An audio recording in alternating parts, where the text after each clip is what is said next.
আদার অনেক ঔষধি গুণ রয়েছে। আদা ভেষজ ঔষধ তৈরিতে ব্যবহার হয়ে থাকে।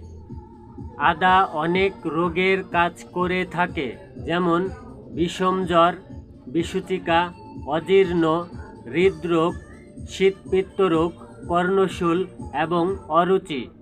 আদা রোদে শুকিয়ে শুকনো হলে তাকে শুঁঠ বলে। শুঁঠ সুগন্ধি, উষ্ণ এবং বায়ুনাশক। আদা পেটের বায়ু বের করে।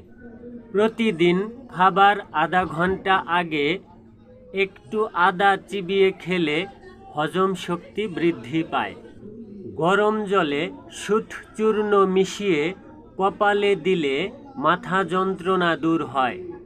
কিছু রসুন এবং কিছু শুঁঠের গুঁড়া মধুর সাথে মিশিয়ে খেলে সর্দি কাশি ভালো হয়।